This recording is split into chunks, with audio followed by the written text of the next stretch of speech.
네, 오늘 우리 본문을 읽으면서 분별함으로 진리 안에 거해야 하는 이유라고 하는 제목을 정하고 함께 말씀을 나누고자 합니다. 우리 앞선 내용이 끝까지 이제 23절까지 잘 함께 봤는데, 우리가 이것서 이미 모든 유다의 상황을 알고 계시는 하나님께서 누구를 통해서 편지를 보냈습니까? 바벨론에 모두 끌려간 사람들을 향하여서 예레미야가 편지를 써서 바벨론의 모든 포로로 간 사람들이 예레미야의 편지를 받게 되었죠. 그 편지의 내용을 보면은 포로로 끌려간 사람들이 어떻게 해야 될 것을 하나님이 예레미야를 통해서 알려주셨습니다. 거기에서 간단히 정리하여 말씀드리면 70년을 늘 예레미야를 통해서 말씀하셨던, 너희가 바벨론에 가게 되면 70년을 있어야 할 것이다 라고 하는 그 70년 동안 밭도 일구고 너희가 거기에서 나오는 그 결실들로 먹고, 그러면서 거기에서 집을 짓고 살면서 잘 지내라 말씀하셨습니다. 하나님이 그러면서 약속한 것이 너희의 수가 결코 줄어들지도 않을 것이고, 거기서 결혼도 하여서 아이를 낳을 때 너희가 거기에서 수가 줄지 않고는 너희가 더욱더 견고하게 잘 유다의 모든 사람의 수가 유지될 수 있게 하겠다라고 약속하셨죠. 그리고 그 70년 후에는 어떻게 한다라고 했습니까? 내가 너희를 어떻게 해요? 반드시 유다로 회복시켜 주겠다. 내가 너희가 유다로 돌아오게 해주겠다라고 하나님이 예레미야 선지자를 통해서 말씀하셨습니다. 다만 그 가운데 어떻게 하라고 하셨습니까? 우리가 위에 말씀에서 봤지만 누구를 조심하라? 거짓 선지자들을 조심하라. 당시에 하나님이 인정하지 않았던, 하나님의 이름을 거론하 멋대로 사용하면서 하나님이 이렇게 말씀하셨다라고 말하는 그 모든 거짓 선지자들의 그러한 잘못된 그런 거짓 예언을 조심하고 미혹되지 말고 듣지 말라. 그들이 꾼 그 꿈의 이야기조차도 듣지 말라라고 하나님께서 예레미야를 통해 편지 가운데 말씀하셨습니다. 그러면서 나중에 그 모든 거짓 선지자들은 어떻게 되나 그랬습니까? 하나님의 이름을 망령되이 사용했기 때문에 하나님이 그들에겐 심판의 결과로 멸망의 최후를 맞게 될 것이다 라고 그들의 미래까지 예언하고 결단내셨습니다. 그것이 오늘 본문 24절에서 32절까지 읽기 전에 1절부터 23절까지 좀 중요한 간략한 내용입니다. 더욱더 한번 읽어보시면 좋을 것 같고, 자, 우리가 이제 그러한 것들 가운데서 오늘 본문에 보게 되면 이제 또 다른 한 명의 인물이 나오게 됩니다. 바로 어떤 인물입니까? 이제 저주거리에 해당될 수 있는 인명인데, 여러분 이것을 통해서 우리 한 절씩 자세히 보면서 영적 교훈을 나누도록 소망합니다. 우리 24절이 화면에 나와 있는데 24절에 보게 되면 너는 느알람 사람 스마야에게 이같이 말하여 이르라 라고 하는 것으로 시작할 수 있습니다. 이 부분은 하나님께서 예레미야에게 느엘람 사람 스마야에게 이렇게 말하라 라고 하면서 굳이 오늘 24절에서 32절을 나누게 되면은 24절에서 29절까지 그래서 이러한 편지의 내용들이 있었다라고 하는 것을 하나님이 좀 예레미야에게 알려주시고 그 제사장 스바냐가 읽어주게 되고, 그 순간에 하나님의 음성이 들려서 예레미야 선지자가 이제 그에게 스마야에게 어떤 결과가 있을지를 예언하고 하나님이 알려주신 것을 볼 수 있습니다.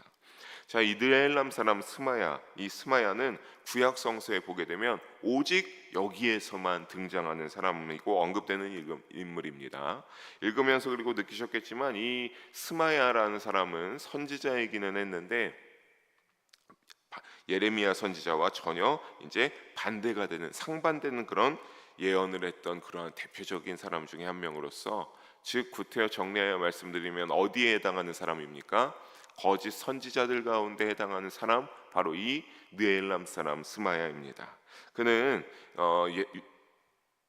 예레미야는 이제 유다에 아직 남아 있었지만 이 스마야는 바벨론으로 이제 포로로 끌려가서 거기에서 나름 선지자라고 하면서 거기에서 일어서 있던 그러한 거짓 선지자입니다. 당시에 유다 남은 백성들은 근데 바벨론의 포로로 있는 자들과 편지를 이렇게 종종 주고받을 수 있었습니다. 어떻게 포로로 갔는데 유다의 그러한 남은 백성들과 편지를 주고받을 수 있었는가? 그는 바로 당시 바벨론이 유다의 민족끼리 편지가 오가는 것을 크게 금지하지 않았기 때문입니다. 편지를 쓰면 어떠한 바벨론으로 가는 사람들이 이 편지를 모아서 바벨론에 있는 유다의 백성들, 포로로 잡혀 있는 자들에게 편지를 전달했고, 또 바벨론에 있는 자들도 편지를 쓰면 이 유다에서 왔던 자들이 다시 유다로 돌아갈 때 그 편지를 받아서 유다에 있는 사람들에게 편지를 전달해 줬습니다. 그런데 이것을 금하지 않을 수 있었던 것은 이 편지가 오가면서 어땠겠습니까? 바벨론 포로의 실질적인 그들의 상황이 어떠한지 소식을 접할 수 있고, 유다의 상황도 서로 계속 이렇게 알 수가 있었죠. 그러면서 이런 환경을 통해서 그들의 현실을 자각하게 하면서 그들에게 은근히 압력을 또한 행사할 수 있었습니다. 그래서 더욱더 이런 편지를 어떻게 바벨론을 이용해서 더욱더 이 유다가 남은 백성들이 바벨론에게 조공을 바치게도 하고 그렇게 하는 이러한 편지로서 활용하는 것들을 이제 그 당시에 볼 수 있습니다. 계속 그렇게 편지가 왔다 갔다 하는 가운데 오늘 그러니까 스마야도 어떻게 한 겁니까? 바벨론에 있지만 예루살렘에 거주하는 유다 백성들에게 편지를 보낼 수가 있었던 겁니다. 그래서 이 편지가 어떤 내용입니까? 우리 25절과 27절 세 절의 말씀 함께 읽어보도록 하겠습니다. 만군의 여호와 이스라엘의 하나님께서 이와 같이 말씀하여 이르시되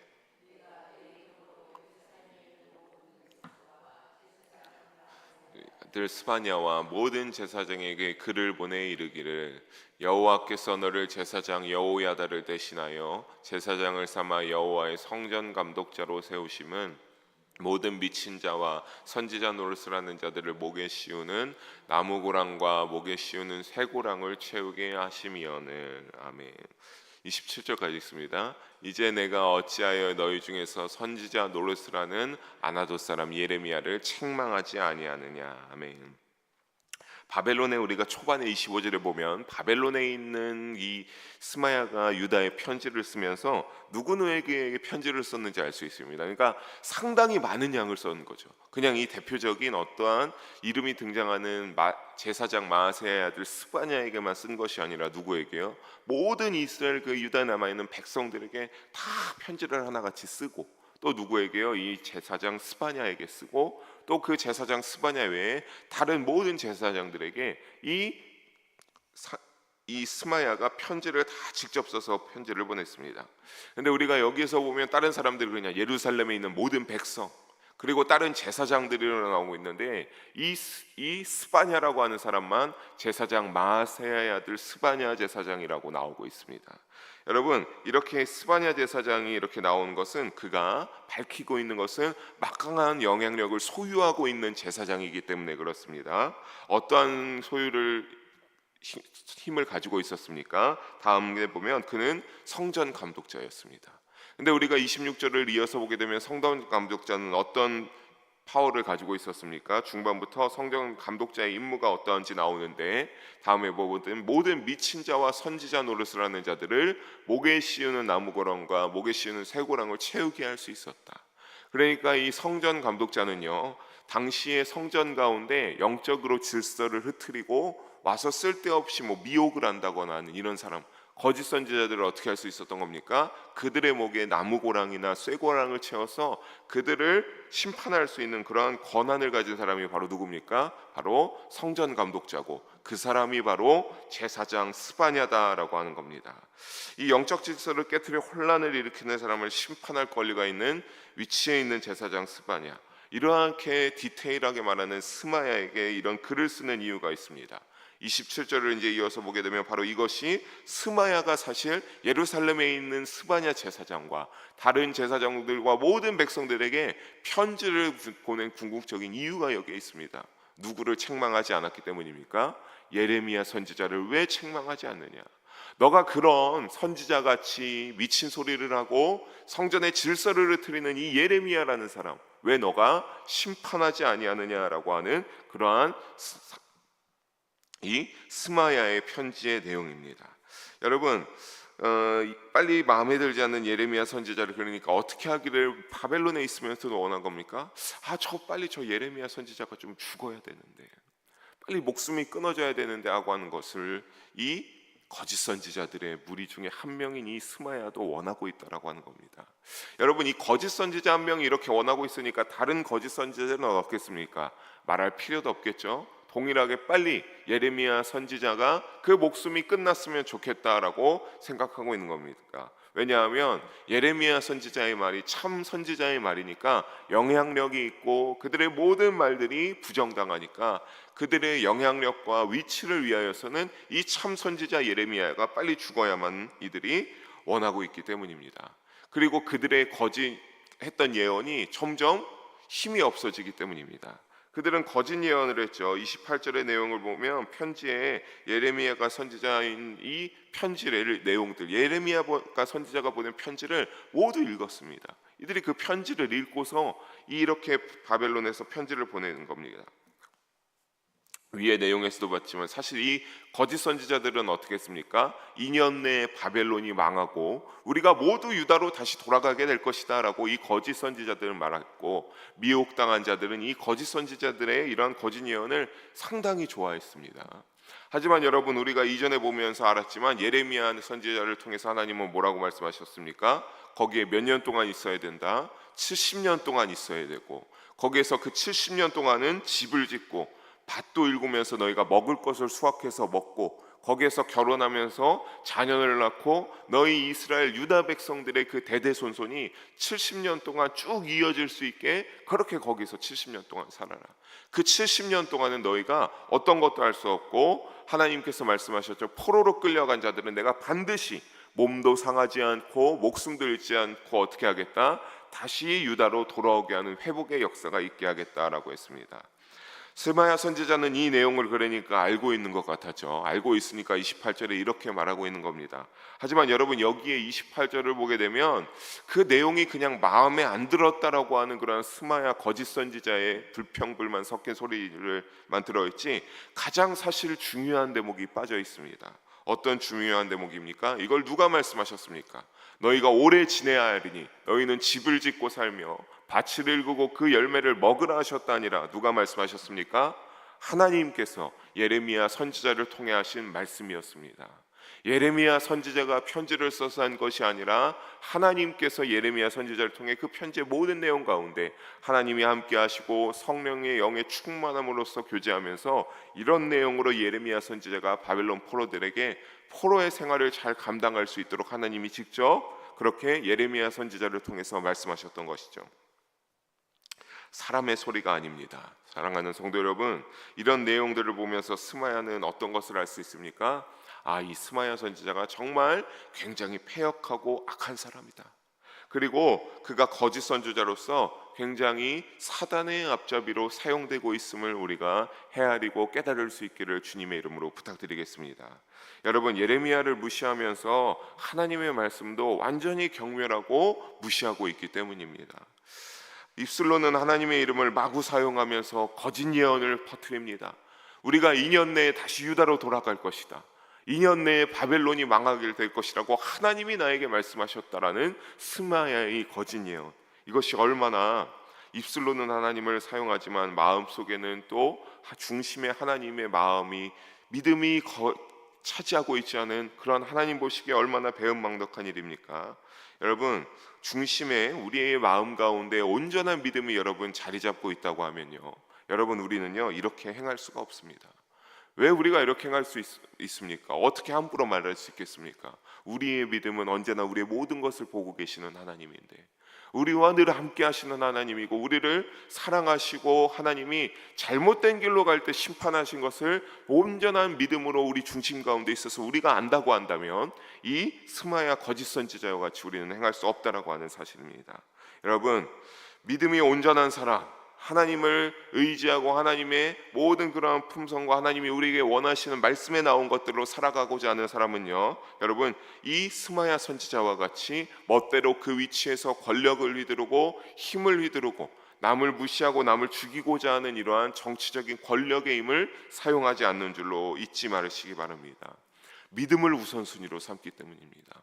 믿음에 따른 하나님이 원하시는 기뻐하는 행동들을 최우선으로 먼저로 하기 때문입니다. 하나님의 가르침과 시선을 의식하는 사람이 온전한 믿음을 소유한 사람이기 때문입니다.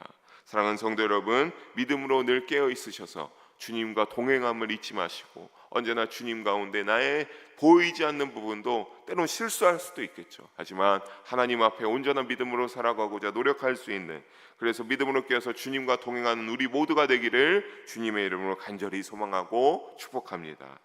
이 편지에 대한 그런데 웃긴 장면은 무엇입니까? 우리 29절 함께 한 목소리로 읽어보도록 하겠습니다. 제사장 스바냐가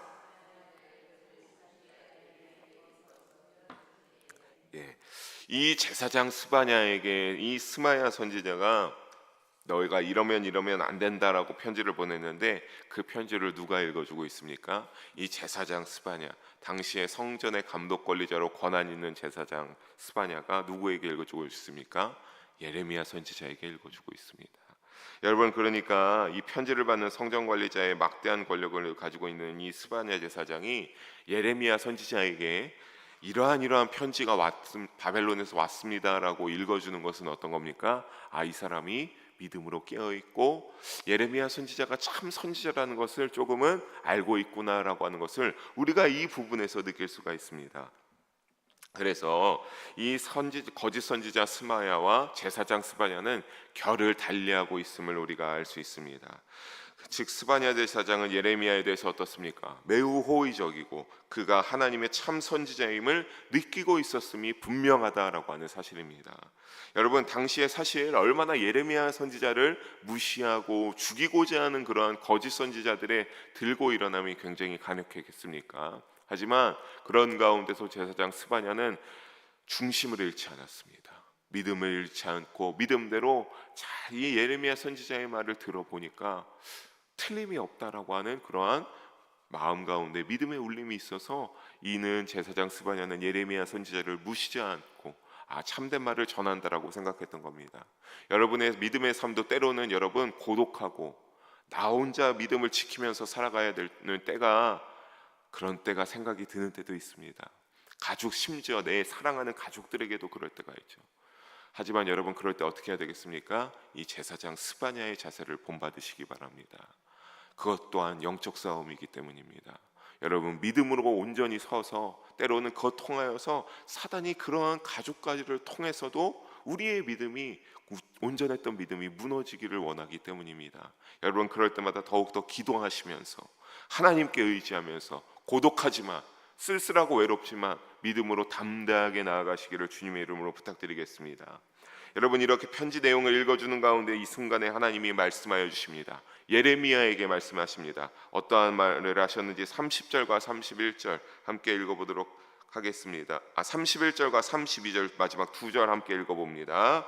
너는 모든 포로에게 전언하여 이르기를 여호와께서 느엘람 사람 스마야를 두고 이같이 말씀하셨느니라. 내가 그를 보내지 아니하였거늘 스마야가 너희에게 예언하고 너희에게 거짓을 믿게 하였도다. 그러므로 여호와께서 이와 같이 말씀하시니라. 보라, 내가 느엘람 사람 스마야와 그의 자손을 벌하리니 그가 나 여호와께 패역한 말을 하였기 때문에 이 백성 중에 살아남을 그의 자손이 하나도 없을 것이라. 내가 나 백성에게 행하려 하는 복된 일을 그가 보지 못하리라 하셨느니라. 이것은 여호와의 말씀이니라. 아멘. 굉장히 마지막 이 두 절이 깁니다. 하지만 이 두 절에 하나님의 모든 일어나고자 하는 말씀, 스마야에 대한 말씀들이 들어가 있습니다. 간단히 말해서 무엇입니까? 하나님이 스마야에 대해서, 거짓 선지자에 대해서, 믿음 없는 자에 대해서 사실 말하고 있는 겁니다. 그냥 사실 거짓 선지자기도 하지만요, 여러분, 온전한 믿음이 갖춰지지 않은 사람에 대하여서 하나님이 이와 같이 말씀하고 있다라고 하는 사실입니다. 그러니까 사실 우리에게도 해당하는 거죠. 겉으로는 스마야도 어땠습니까? 신실한 하나님의 말씀을 대언하는 그런 굉장히 믿음 좋은 그런 사람 같아 보이지 않았습니까? 하지만 문제는 그 중심이 있다라고 하는 겁니다. 여러분, 나 여호와는 뭐라고 하셨습니까? 다윗 왕을 뽑을 때 사람과 같이 외모를 보지 않으니라. 나 여호와는 그 사람의 중심을 보느니라. 믿음을 보고 다윗을 뽑았다라고 했습니다. 오늘 말씀에서도 하나님은 말씀하시죠. 이 스마야의 중심, 믿음 없는 자를 심판하시는 말씀을 하시는데, 정리하자면 뭡니까? 30절에 먼저 스마야는 자신에게 하나님이 말씀하신다고 했으나 하나님이 뭐라고요? 내가 그런 적이 없다. 내가 저런 선지자를 보낸 적도 없고 나의 이름을 막 사용하는 거짓 선지자다. 그래서 하나님이 그에게 하나님이 시킨 적이 없는 거짓 예언을 선포하시기에 30절에 보면 저주로서 벌을 내리기 시작하는데 30절에 보면은 어떻게 합니까? 그의 자손까지도 32절에 벌하게 되는데 하나님께서 패역한 말을 하였기 때문에, 이 패역한 말 뭡니까? 거짓 예언을 마구대로 지 생각을 하나님의 말인 것 마냥 뽑아냈기 때문에 하나님이 심판하시는데 살아남을 그의 자손이 뒤에 하나도 없을 것이며, 마지막에 보면 어떻게 합니까? 중요한 건 이겁니다. 하나님이 행하시는 복된 일을 그가 보지 못하리라. 여러분, 내 백성에게 행하려는 이 복된 일은 어떤 겁니까? 이 유다 백성이 70년 후에 회복하여서 다시 유다로 들어가는 그 복된 일을 말하는 겁니다. 근데 이 스마야의 가문은 이것에 절대 해당되지 못한다라고 합니다. 여러분, 아까 하나님이 분명히 말씀하셨죠. 바벨론의 포로로 끌려간 자들은 어떻게 하겠다? 걱정하지 마라. 내가 너희의 목숨도 잃지 않게 하고 너희의 몸도 상하지 않게 하고 너희가 거기에서 잘 먹고 지내다가 어떻게 해요? 다시 내가 너희를 유다로 복귀시켜서 회복하게 하겠다라고 약속하지 않으셨습니까?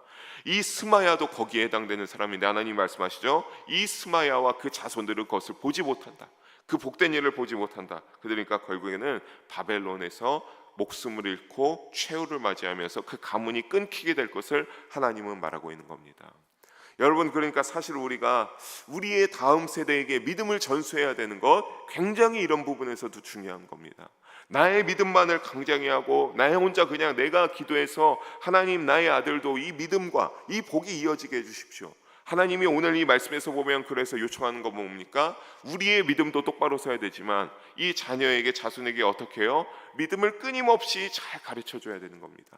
여러분, 왕들의 기록에 보면 어떻습니까? 왕들의 기록에 보면 굉장히 아버지는 믿음이 좋은 왕이었으나 그 아들은 또 악을 따라가며 죄를 범하지 못하고 하나님이 보시기에 악한 왕이었다라고 하는 그런 기록들을 열왕기 상하나 역대 상하를 읽다 보면 그런 왕의 기록들을 볼 수 있지 않습니까? 여러분, 우리가 구원의 대열에 합류하기 위하여서 어떻게 해야 되겠습니까? 믿음으로 온전히 서 있고 우리 가정 가운데, 나의 자녀 가운데 그것을 잘 전달하고 전파할 수 있는 그러한 사명 전달의 감당을, 그 사명을 잊지 마시기를 주님의 이름으로 축복합니다.